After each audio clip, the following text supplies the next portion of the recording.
out, please and you, where is my home?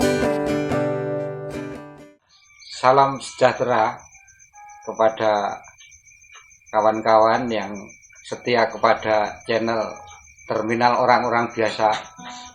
Dengan munculnya fenomena bendera bajak laut atau One Piece, kebetulan pada kesempatan ini saya kedatangan tamu seorang bajak laut, Mas Muas Giras. Halo, silakan, monggo diperkenalkan. Ya, namaku Muas Giras. Aku biasanya melakukan kegiatan berkesenian. Ya, aku lebih memiliki dunia imajiner dan realitas, bahwa aku memilih peran sebagai bajak laut seperti itu, Pak. Ya. Kurang lebihnya. Kenapa memilih bajak laut? Ini sebagai profesi ataukah sikap hidup? Itu yang sikap hidup. Aku pikir dari kedua hal itu bisa mencakup, karena profesinya ada profesi nyata yang di dalam dunia realitas, dan sikap hidup berdasarkan ideologi yang aku susun sendiri, seperti itu. Jadi dua-duanya itu masuk. Kenapa memilih bajak laut? Mungkin di dalam dunia yang memiliki banyak pekerjaan ini dan banyak tawaran pekerjaan atau apapun sebagainya, kenapa aku tidak menciptakan realitas itu sendiri? Toh di situ juga ada sebuah realitas di kesejarahan juga, di dunia maritim Indonesia sendiri juga mengenal tentang lanun, mengenal tentang suku-suku laut, seperti pembebasan Jamaika juga ada juga itu beberapa kelompok bajak laut yang bekerja sama dengan suku liar atau suku yang dari gunung itu, bandit gunung atau marun. Di sana bekerja sama untuk pembebasan Jamaika pada waktu itu gitu. Dan sebenarnya dalam sejarah pun bajak laut memang ada gitu. Cuman menyikapinya dalam dunia sehari-hari bagaimana itu kan. Setidaknya tentu ada yang melatar belakang itu, Mas Muas, sehingga mengambil sebuah pilihan. Kalau saya lebih memaknai sebagai pilihan sikap atau semacam filosofi. Ada orang yang mengaku dirinya seorang stoik. Apakah bisa disetarakan dengan sebuah seperti prinsip stoik? Bajak laut itu adalah sebuah falsafah semacam itu. Oh, pertanyaan sangat berat ya. Aku pikir podcast lucu-lucuan tentang bajak laut seperti stoik. Mungkin dari pertanyaan tadi sangat bisa, karena dari diriku sendiri aku memiliki pernyataan sikap gitu. Yang satunya tentang pembebasan atau memperjuangkan hak untuk merdeka, entah diri sendiri atau teman-teman sekitar gitu. Menyikapinya dengan bijaksana dan mungkin sedikit berani untuk melakukan eksplorasi dengan cara hidup. Cuman posisinya kan waktu itu ada pembebasan sebuah pulau gitu. Di dalam pelayaran di laut ada pembebasan sebuah pulau, ada pembebasan orang dari penjara dan lain sebagainya. Cuman aku coba membebaskan pikiran, itu kan jarang dipikirkan orang-orang ya. Kemerdekaan itu apa aja gitu kan, banyak hal. Kemerdekaan jiwa, kemerdekaan rasa, ya kan, kemerdekaan pikiran, dan mungkin kemerdekaan style dan lain sebagainya. Hal-hal itu kan mungkin harus diuraikan lagi gitu. Sikap-sikap yang seperti apa gitu. Oke, berarti kan kalau semacam itu saya punya penilaian bajak laut itu malah menjadi sebagai sebuah profesi. Jadi seorang yang mengaku dirinya stoikism, bisa aja dia seorang bajak laut, karena itu bajak laut adalah profesi semacam itu. Profesi. Dan profesi yang kebetulan tidak terikat oleh konsep hidup yang biner gitu, antara yang realitas imajiner dan realitas material itu satu yang berjalan secara paralel. Jadi Anda atau Muas berada di dalam kedua hal itu secara satu kesatuan gitu, tidak keluar masuk imajiner kemudian material, imajiner material itu, tapi berada di keduanya itu. Ya, kalau menurutku yang aku lakukan di dalam hidup, manusia akan memiliki berbagai lapisan. Ada alam realitas, ada alam imajiner, ada alam pikiran, ada alam rasa gitu.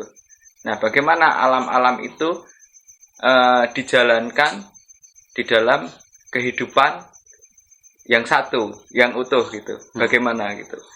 Dengan rasanya kayak gitu, cuman yo ada adegannya beneran gitu. Mungkin ketika aku tur menggunakan mobil karavan itu, ya aku menganggapnya itu sedang berlayar. Hal-hal serupa itu. Cuman mungkin realitasnya beda ya. Realitasnya harusnya kapal di laut. Cuman aku menganggap mobil itu seperti kapal, bahasa ungkap. Terus bahasa realitasnya ya melakukan sebuah perjalanan.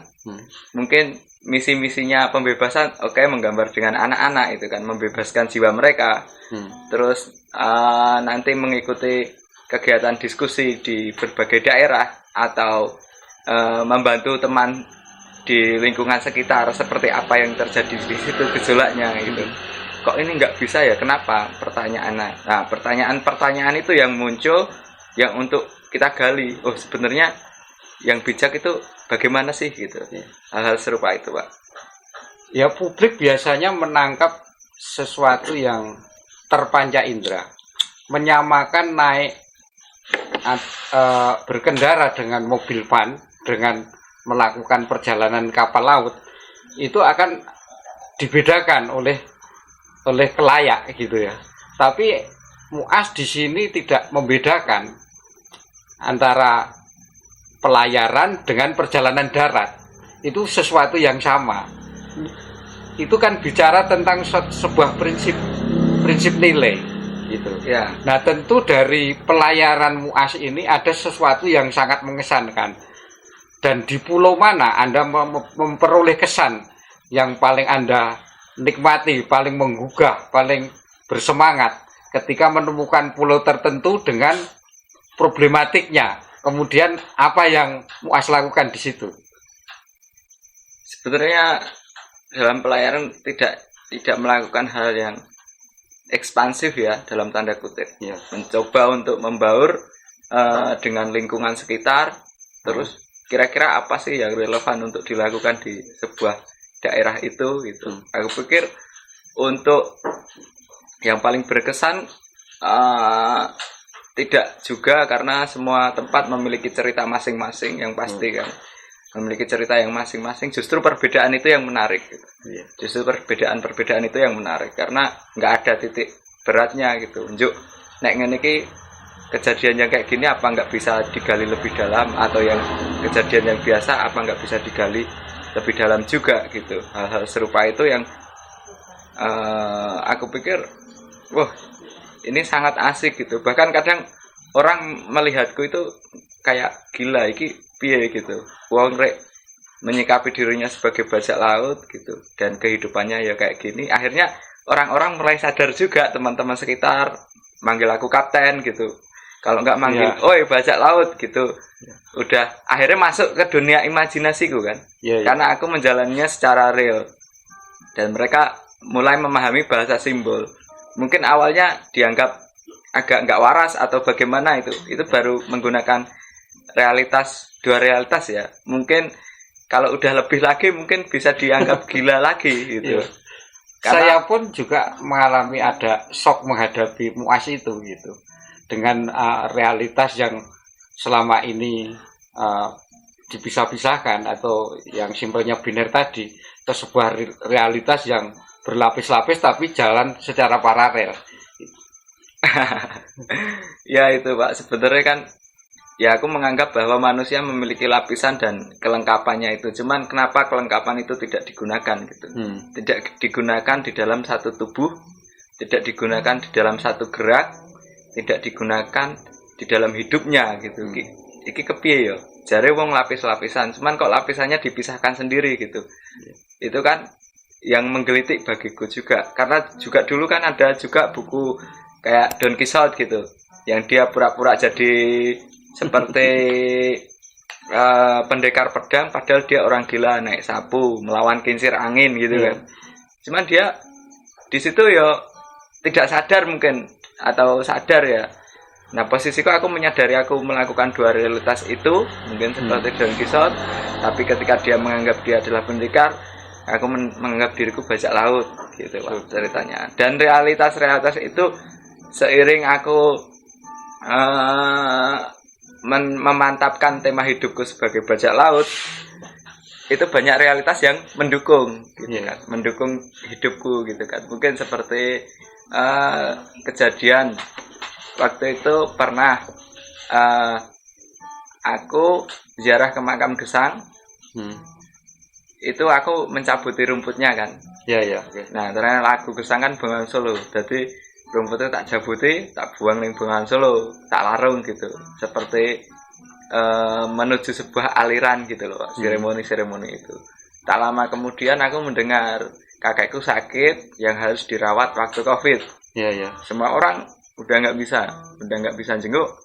Pada akhirnya aku itu menulis sebuah puisi karena aku melihat kondisi kakek fisik udah nggak terlalu kuat. Terus tapi semangatnya masih ada. Gimana ini? Apa yang membuat gondeli? Jiwanya masih semangat sedangkan fisiknya udah gerak nggak mampu gitu. Terus aku nulis puisi itu Kapten Bajak Laut Pak. Kapten Bajak Laut. Aku mendatangi rumah sakit dan ngomong sama suster, aku mau baca puisi terakhir untuk kakekku. Nggak boleh sama suster dong karena Covid. Karena nggak boleh, akhirnya aku merekam puisi bajak laut itu. Aku merekam puisi bajak laut itu, aku kirim WhatsApp-nya ke suster waktu Covid. Suster ya kebingungan iki wonge dan model kepiye ngono lho. Kakek arep diwacane puisi terakhir sedang koma gitu kan. Terus akhirnya wes tak kirim ke suster. Jo aku minta didengarkan sehari 3 kali biar seperti obat gitu kan. Ya udah. Terus habis itu aku balik ke studio di Jogja. Kebetulan kakak itu di Sragen. Aku balik ke studio, itu udah didengarkan sama suster. Terus paginya aku setelah tidur mendengarkan kabar kakek udah meninggal. Wah, aku balik Sragen lagi. Terus di situ banyak teman-teman kakakku, teman-teman Vespa, teman pecinta alam di situ. Aku karena telat, motorku macet.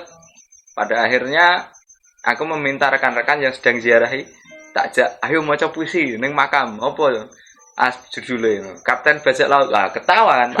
Menurut kalian pada sebuah tindakan gila enggak ini?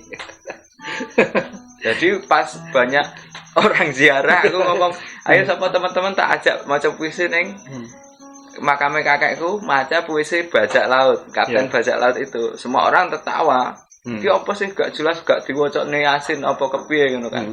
Nah, aku njuk bar kuwi wes teman-teman sepakat kan karena mungkin ya membantuku sebagai cucu dianterin lah. Salah satunya Mas Maula itu, masku kan. Nah, dan teman-teman bawa Vespa, terus teman-teman pecinta alam juga gondrong-gondrong itu ke makam. Aku baca puisi Kapten Bajak Laut, tiba-tiba semua orang itu nggak berani lihatku Pak. Nggak berani melihatku, nangis itu, semua orang nangis, Akhirnya kaget, dikira puisi lucu gitu. Iya. Mungkin waktu itu Muas nggak ada kekhawatiran sama sekali. Ini soal norma. Setiap masyarakat kan ada norma-norma yang disepakati tentang bagaimana menghadapi sebuah kematian. Ada kekhawatiran nggak disalahpahami oleh publik? Pastinya keluarga sendiri juga mempertanyakan gitu. Tapi Bahkan di saat itu doa untuk mengiringi beliau meninggal itu nggak ada. Cuman puisiku aja yang akhirnya bisa lolos untuk didengarkan terakhir kali ya mungkin. Nah, sebelum aku nulis puisi itu aku udah di kamar. Di kamar, aku udah yakin ini puisi untuk kakekku terakhir kali. Makanya aku sama Sutur udah ngomong gitu. Karena puisi itu aku tulis tujuannya untuk pelepasan kakekku atau agar kakekku cepat meninggal. Karena aku tahu ini hanya klarifikasi rasa gitu. Sampai setingkat itu, klarifikasi rasa. Klarifikasi rasa. Kakekku nggak mau meninggal, cuma raganya udah nggak kuat gitu. Iya. Nah, cuma semangatnya pengen, wah ini anak cucuku soben piye kayak apa gitu kan. Aku memahami kondisi kayak gitu. Tadi kira-kira tentang bertemunya sebuah rasa dalam menyikapi sebuah peristiwa kematian. Dan kurang lebihnya Mas Muas tadi mempersamakan antara doa dan puisi. Dan kita untuk memasuki sebuah rasa itu, sang bajak laut memilih mengungkapkannya dengan puisi. Monggo pengalamannya dilanjutkan. Iya, jadi menurutku karena waktu itu memang kakekku juga nulis puisi dan memiliki beberapa koleksi majalah Horizon. Ya, dia juga tak menulis literatur walaupun tidak dipublik. Arsip-arsip yang aku baca ya memang di buku Sidu atau di buku lama. Nah, aku menemukan itu buah buku punya kakekku. Ada tulisan-tulisannya. Tulisan apa wae kayak buku catatan harian dan campur-campur gitu. Nah, di sampulnya itu tak ketok, tak gue nulis puisi untuk kakekku tadi. Iya. Nah, jadi aku untuk mengingat-ingat puisi itu ya lupa wong sampulku tak ketok. Terus sampul itu ibaratnya kayak tak larung, tak tinggal di makam. Iya. Tak sempurnakan di makam. Disertakan untuk kakek gitu ya. Disertakan ini puisiku, fisiknya ini wis kakek. Kalau saya minta penggalannya aja lah tentang suara puisi itu sendiri, bisa nggak kira-kira? Seingatku ya, seingatku karena arsipnya juga aku sudah mulai kehilangan. Yang berjudul Kapten Bajak Laut ini tadi aku coba nulis tentang itu. Kurang lebih seperti ini bunyinya. Kapten Bajak Laut, puisi berlarian di tepi pantai. Ikan dan udang kau tebar. Urat kering mengangkat janggar perlahan. Segala getir dan risau perkutut kau tampung dalam muara senja.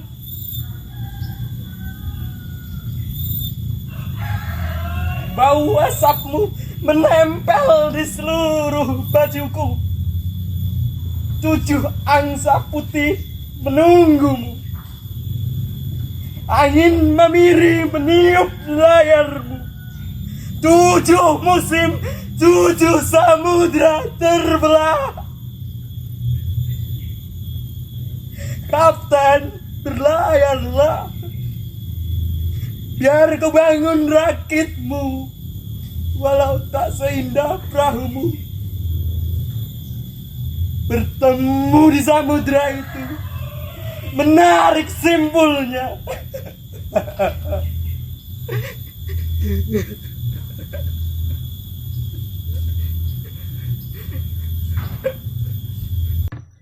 Ya, saya menjadi bisa menemukan rasa itu.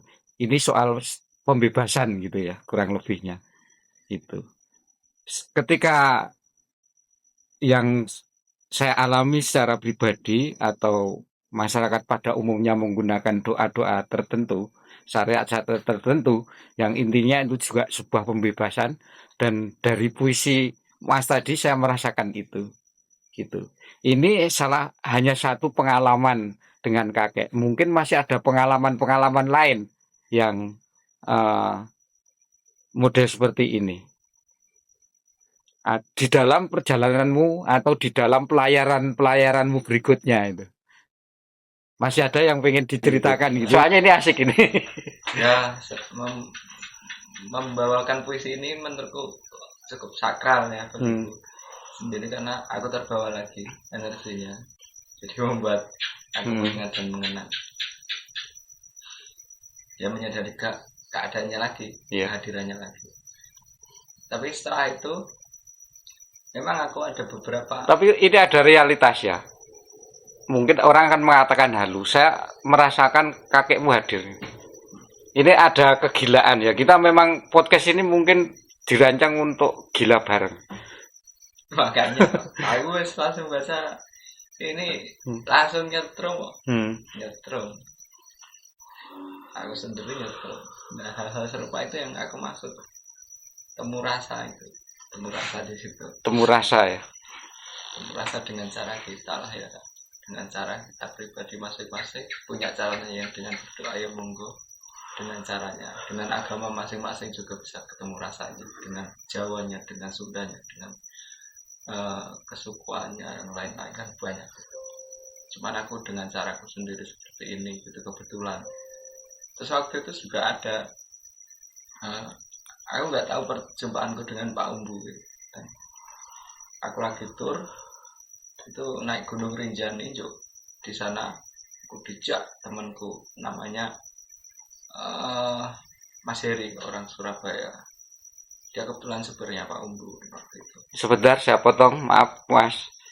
Jadi akan saya berikan sedikit pengantar tentang siapa Umbu yang dimaksud oleh Muas. Umbu Landu Paranggi, beliau seorang sastrawan yang pernah populer dengan sebutan Presiden Malioboro, yang hidup beberapa waktu di Jogja dan banyak membimbing sastrawan-sastrawan muda pada zamannya. Dan kemudian pada akhir-akhir hidupnya dia tinggal di Bali sampai akhir hayatnya. Pada waktu itu aku naik Gunung Rinjani sendiri kan, naik motor gitu. Kebetulan di sana ada acara seperti Ma'iyah gitu kan, Ma'iyah di Bali. Nah sebelum itu aku diajak temanku itu Mas Heri, dinaikin mobil, katanya dia kan Pak Umbu enggak ya, aku tahu lah dengan namanya itu Malioboro dan di Ma'iyahnya gitu. Terus diajak lah Mas Heri itu untuk ke rumah Pak Umbu. Di situ aku menunggu di mobil itu dari jam 12 siang sampai jam 6 lebih malam. Ternyata Pak Umbu nggak ada di rumah. Aku main di dalam mobil nggak keluar nguyuh orang pani orang Iya. Ternyata Mas Heri itu yo ning teras tok. Ning teras dek ya nunggu. Aku nunggu dalam mobil, Mas Heri nunggu di teras. Jadi podo-podo nunggu nih. Sedangkan Umbu di dalam kamarnya. Enggak, Umbu ternyata saka kebon metu ka wedi ngono Bu. Aku gitu. unduk-unduk kalau ngomong ngono kaya ngene. Jadi Pak Umbu ternyata dia jalan-jalan dari luar gitu. Karena juga enggak bawa HP, Pak Mas Heri pengen ketemu juga. Akhirnya setelah masuk, ya siapa itu temanmu itu di mobil itu, suruh masuk. Akhirnya aku masuk di situ, memperkenalkan diri sebagai aku Muas dari Jogja itu, yang berproses di Jogja, terus kebetulan mau naik gunung. Nah kebetulan di Bali terus kesini. Nah waktu saat itu kan aku habis nulis buku tuh, Cintaku Manual judulnya. Nah itu tak serahin ke beliau untuk dibaca sekilas lah. Delalah gowo itu loh Pak. Yang aslinya buat sangu. Nek sampai ngerti buku-buku itu paling dalan kan lumayan buat beli bensin. Kayak gitu aja. Nah, diulas sebentar gitu kan. Terus pada akhirnya aku naik Gunung Rinjani itu gempa, dan Pak Umbu itu bikin tajuk di Ma'iyah Mas Wisan itu, kesadaran debu gitu, sebelum gempa. Nah tragedi itu aku ketemu lagi, terus selang proses berikutnya aku mau nerbitin buku kedua dengan judul Di Mana Rumahku. Waktu itu Where Is My Home judulnya Where Is My Home. Terus tak kirim arsip sebelum dicetak itu, tak kirim ke Mas Heri. Kenapa Ambu nggak bisa diakses kan? Yang Where My Home itu yang terus jadi lagu itu. Where is My Home yang jadi buku. Jadi buku sama lagu. Jadi buku, lagu sama pameran. Jadi sekali muncul 3, pameran tunggal, buku sama lagu. Itu lagunya asik loh ya. Didengerin sekalian juga apa-apa ya? Wah nanti malah panjang lebar. Oh, terlalu panjang ya. Terlalu panjang. Oke lah, silakan kisah Anda dengan Umbu Landu yang beliau juga adalah salah satu orang yang diakui MHN Najib sebagai gurunya ya. Ya aku kadang tuh nggak menyangka bertemu dengan orang-orang seperti itu di dalam perjalanan. Kan niatnya naik gunung, kebetulan dinumpangi mobil, ternyata dia orang dekatnya, gitu kan aku nggak tahu. Ya hanya sebuah proses, nggak berharap-harap apapun gitu. Yo, sebuah pertemuan lah yang aku alami. Di situ akhirnya naskah aku kirim biar di print Mas Heri untuk diserahin. Nah di situ ada revisi, Bu judulnya diganti, Di Mana Rumahku, Jangan Where Is My Home. Akhirnya aku ganti. Setelah itu Pak Umbu pernah cerita kayak apa ya itu, Muas, yang di Muas sibuk apa lah gitu. Muas di mana itu? Muas itu, wah sibuk ngelukis Om di Jogja. Pak, sibuk ngelukis Pak di Jogja kata Mas Heri. Voice note yang dikirim terakhir. Nah sebelum itu aku juga sempat itu mengirimkan baju kapel. Jadi ya karena aku tahu Pak Umbu itu rindu setengah mati dengan Jogja, aku beli baju lurik neng pasar Gemolong Sragen. Kan ada baju lurik Jogja Solo. Aku yang baju lurik Solo, buatku yang baju lurik Jogja tak kasih Pak Umbu. Ya aku pikir baju yang lurik itu akhirnya dibawa pas Pak Umbu nyanyi melodia itu. Nah, itu kayak gitu ceritanya. Terus setelah itu aku kan pengen ngasih arsip bukunya yang udah jadi untuk aku bawa ke Bali, karena itu masih ada proses kan. Ada proses. Akhirnya ketika buku itu jadi, Pak Umbu udah nggak ada, aku belum sempat ke Bali gitu. Terus akhirnya aku pengen ziarah ke sana, pengen ziarah ke tempat Pak Umbu untuk menyelesaikan apa yang sudah sudah dibicarakan pada waktu itu. Iki bukti VCD gitu. Artinya pertemuan-pertemuan dengan Umbu Landu itu Muas sudah menyatakan diri atau berprofesi sebagai bajak laut. Sudah. Sudah berprofesi. Yang menguatkanku lagi kan, aku dapat kabar dari teman-teman Bali itu, anaknya Pak Umbu sebelum meninggal itu membuat sebuah pementasan pelayaran terakhir. 37 jangan tinggalkan lambung kapal. Gitu ya. Wah, baca laut banget dia gitu. Ya, yang aku anggap dalam hidup kata yang baca laut ya kakakku sama Pak Umbu. Iya. Nah, itu realitas yang terjadi. Kenapa dia pakai bahasa simbol? Ya dia sastrawan. Iya. Nah, dan aku menjalani hidup di kesenian dengan bahasa simbol dan kesadaran kayak gini, masa dianggap gila gitu. Sedangkan kayak orang nikah aja, nanti kamu mengakui samudra bersamaku, itu kan wis simbolik ya. Simbolik, dan ya munafik banget nek bahasa kayak gitu dianggap orang gila. Iya. Padahal itu memperindah suasana, dan mungkin satu kata yang biasa itu nggak bisa mewakili rasa gitu kan. Sedangkan puisi kan mencoba untuk mewakili banyak hal, rasa, kedekatan dan lain sebagainya, perjuangan, getirnya itu coba ditampilkan dalam sebuah kata kan. Akhirnya ya pemadatan jelas. Yeah. Nah bagiku pemadatan kata itu yang dilakukan oleh beliau itu yang aku maknai, karena aku udah berprofesi jadi bajak laut. Wah tambah menguatkan lagi. Wah jebol iki dene ya kapten bajak laut aku pikir. Pak Umbu sendiri sebenarnya kapten bajak laut. Kapten bajak laut bagiku. Cuman wong ya ora ngerti mesti opo gitu kan. Iya. Ya itu ya pribadiku. Rasaku ya dia kapten bajak laut. Kakekku ya kapten bajak laut, 2 orang itu tak. Seperti itu ya pengalamannya. Pengalamanku kayak gitu. Yang aku anggap kapten bajak laut itu karena ada proses bersamaku ya Pak. Mungkin ada bajak laut yang lain lah di luar. Tapi bukan kaptenku. Iya.